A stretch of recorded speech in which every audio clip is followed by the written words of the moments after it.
नमस्कार दोस्तों, स्वागत है आपका सीपी स्मार्ट क्लासेस में। दोस्तों, आज के रोजगार समाचार की प्रमुख खबरों में सबसे पहले बात करते हैं असिस्टेंट प्रोफेसर की भर्ती की।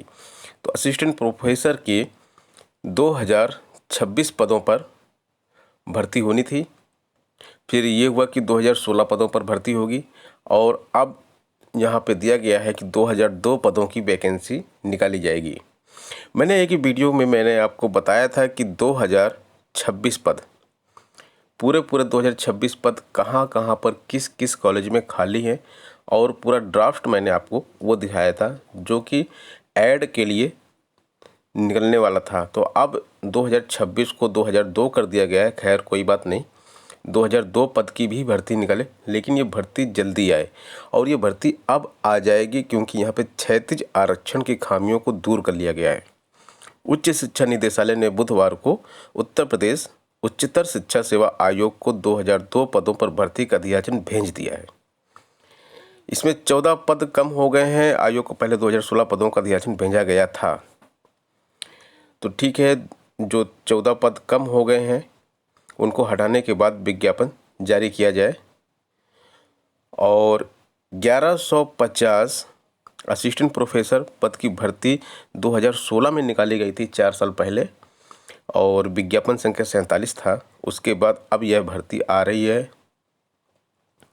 और इसमें जो है अब जो भर्ती आ रही है इसमें अभी भी जो डिग्री कॉलेज है वहाँ 4,500 पद खाली हैं, लेकिन अभी फ़िलहाल 2002 पदों की भर्ती आ रही है। तो आप सभी छात्र तैयारी अपनी करते रहें क्योंकि अब इस भर्ती का विज्ञापन आ ही जाएगा, क्योंकि सारी की सारी जो इसकी खामियां थी वो दूर कर ली गई हैं। हालांकि विज्ञापन काफ़ी पहले आना था लेकिन यह लेट हो गया। ACF RFO 2020 के अभ्यर्थियों का प्रवेश पत्र जारी कर दिया गया है और परीक्षा 13 से 26 फरवरी के बीच में 2 सत्र 9:30 से 12:30 के बीच में करवाई जाएगी। PCS का इंटरव्यू कल समाप्त हो गया और कल के इंटरव्यू में जो प्रश्न पूछे गए उसमें त्रेता युग में 14 साल कौन नहीं सोया, इस तरह के प्रश्न पूछे गए। विश्व की सबसे लंबी सड़क किसने और क्यों बनवाई?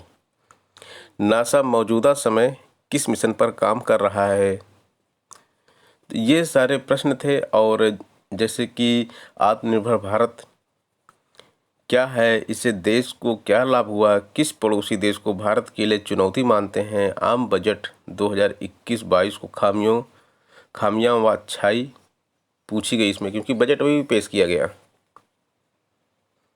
यूपी DLED का पेपर लीक हो गया है और इसकी जांच शुरू हो गई है।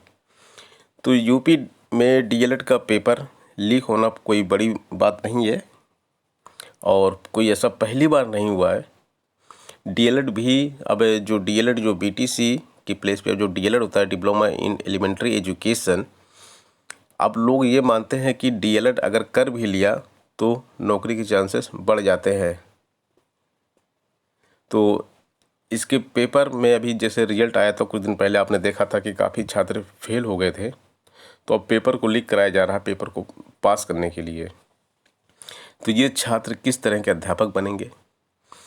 मात्र DLED पास कर लेने से ही आप अध्यापक नहीं बन जाएंगे। अभी आपको टेट और सुपर टेट भी देना होगा, वहाँ भी आपको सेटिंग करानी पड़ेगी। जहाँ जैसे आप यहाँ सेटिंग करा रहे हैं, पेपर लीक करा रहे हैं, इसी तरह आप वहाँ भी पेपर लीक करवाते हैं, इसके बाद आप मास्टर बन जाते हैं। UPSSC की न्यूज़ है कि फार्मासिस्ट भर्ती के खिलाफ जो याचिका चल रही थी उसको खारिज कर दिया गया है। हाई कोर्ट ने कहा है कि प्रक्रिया को चुनौती नहीं दी जा सकती। UPSSC आयोग को ग्रुप C की भर्ती करने का अधिकार है।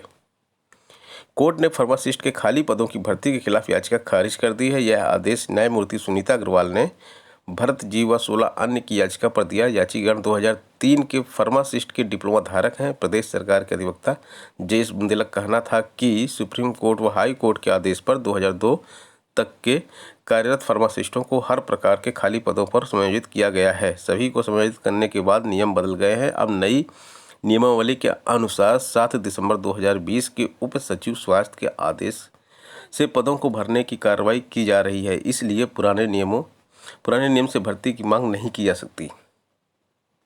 69,000 शिक्षक भर्ती की अपडेट है कि 1133 सीटों को लेकर SC/ST की जो खाली पड़ी सीटें हैं उसको SC में बदले जाने की मांग को लेकर बुधवार को उप सचिव बेसिक शिक्षा परिषद को ज्ञापन सौंपा गया।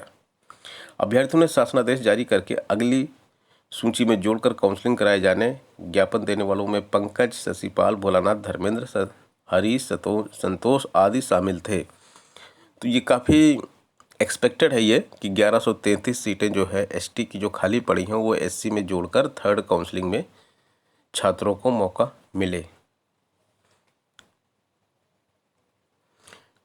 सीटेट का पेपर जो लीक हुआ था उसको मास्टरमाइंड विकास यादव प्रतापगढ़ से गिरफ्तार कर लिया गया है। आगरा के छात्र मोहित यादव को व्हाट्सएप पर भेजा था प्रश्न पत्र। पुलिस और STF की कई जिलों में दबिश दी गई है। प्रयागराज में प्रतियोगी परीक्षाओं की तैयारी के साथ साथ कोचिंग भी चलाता था विकास यादव।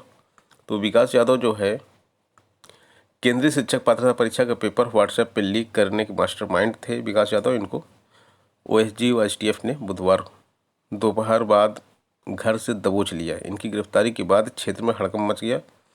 विकास प्रयागराज में रहकर प्रतियोगी परीक्षाओं की तैयारी करने के साथ कोचिंग भी चलाता था।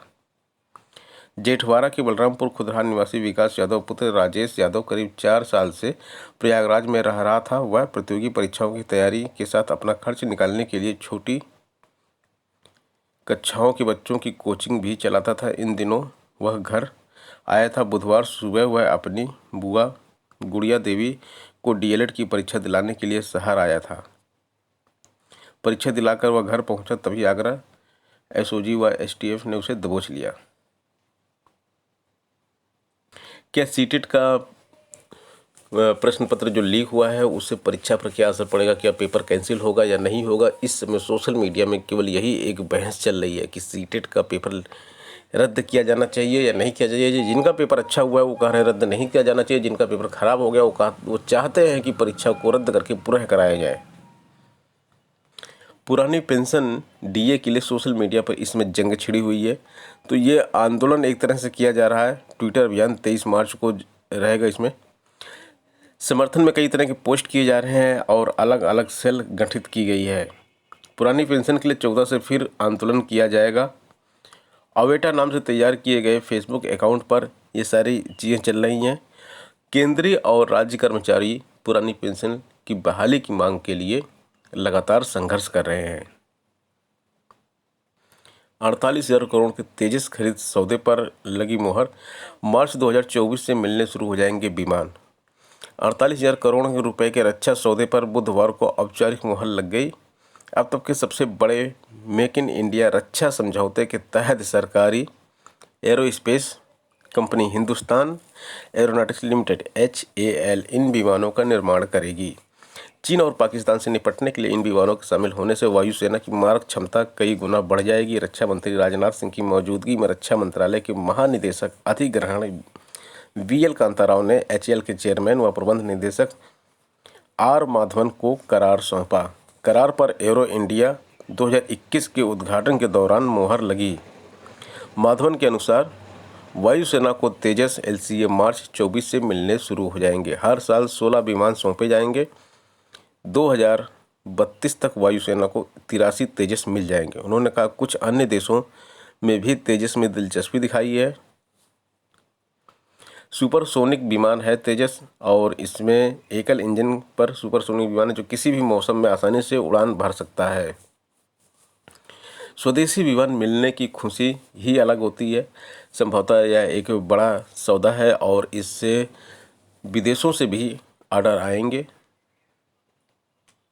गोंडा की खंड शिक्षा अधिकारी वसूली कर रही थीं, इसमें नप गई हैं। इनको तत्काल निलंबित कर दिया गया है। मैटर है कि जो अंतर जनपदीय तबादले के जो कैंडिडेट थे जिनका तबादला हुआ था उनको कार्य मुक्त करने के लिए 1,000 से लेके 5,000 तक की रिश्वत मांगी जा रही थी। तो इसमें जो है इनको सस्पेंड किया गया है। अतिथि प्रवक्ता के इंटरव्यू का कार्यक्रम जारी कर दिया गया है और जो इंटरव्यू है ये आपका शुरू हो जाएगा। काफ़ी लंबे इंतज़ार के बाद ये इंटरव्यू शुरू होने जा रहा है। 36 विषयों के लिए 10 जनवरी को विज्ञापन जारी किया गया था। अंतिम तिथि 25 जनवरी तय की गई थी और इसके बाद अब इसका इंटरव्यू शुरू हो रहा है। तो यहाँ पे जो पद हैं उसमें प्राचीन इतिहास के लिए 10, संस्कृत के लिए 12, उर्दू और समाजशास्त्र के लिए 13, उर्दू एवं समाजशास्त्र के लिए 13 पद हैं, और विज्ञान संकाय के लिए वनस्पति विज्ञान और पर्यावरण विज्ञान में 8, रसायन विज्ञान में 9। तो इस तरह के पद हैं। तो 12-13 को इंटरव्यू होगा, 12 तारीख को, 13 तारीख को इंटरव्यू होगा, और इसमें कला और विज्ञान संकाय में 8 से लेकर 13 फरवरी तक इंटरव्यू चलेंगे।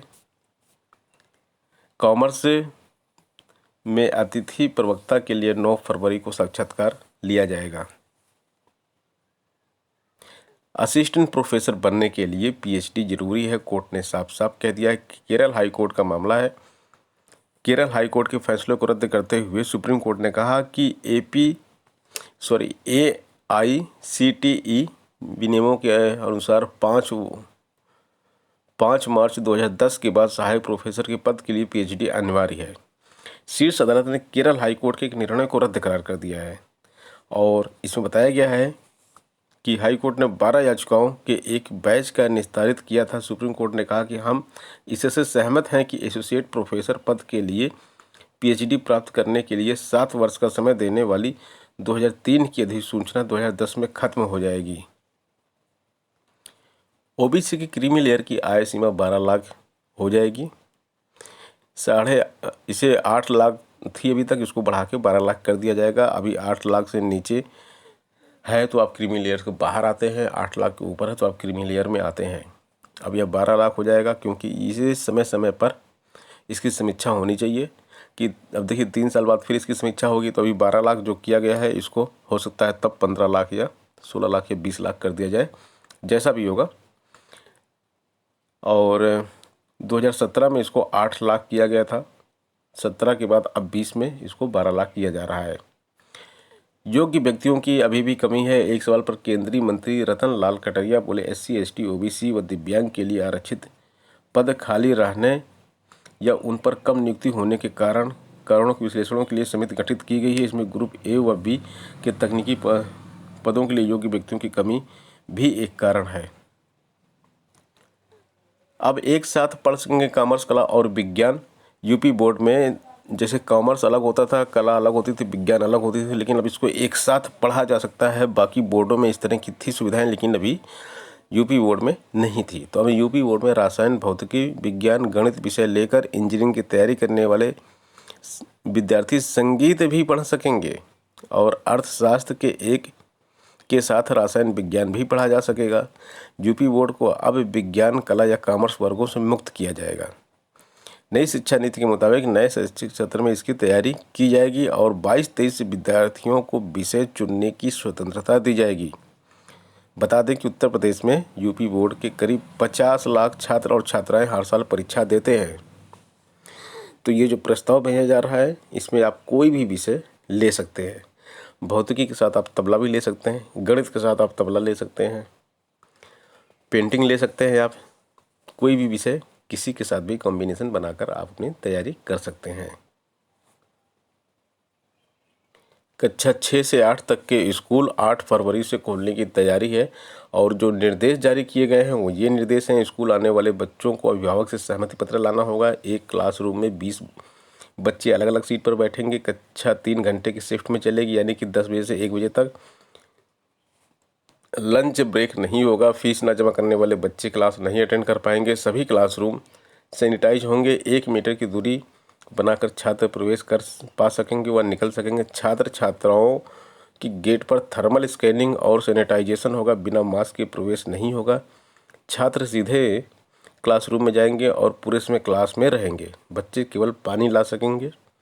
क्लासरूम में 1 स्क्वायर मीटर एरिया में 1 छात्र बैठेगा।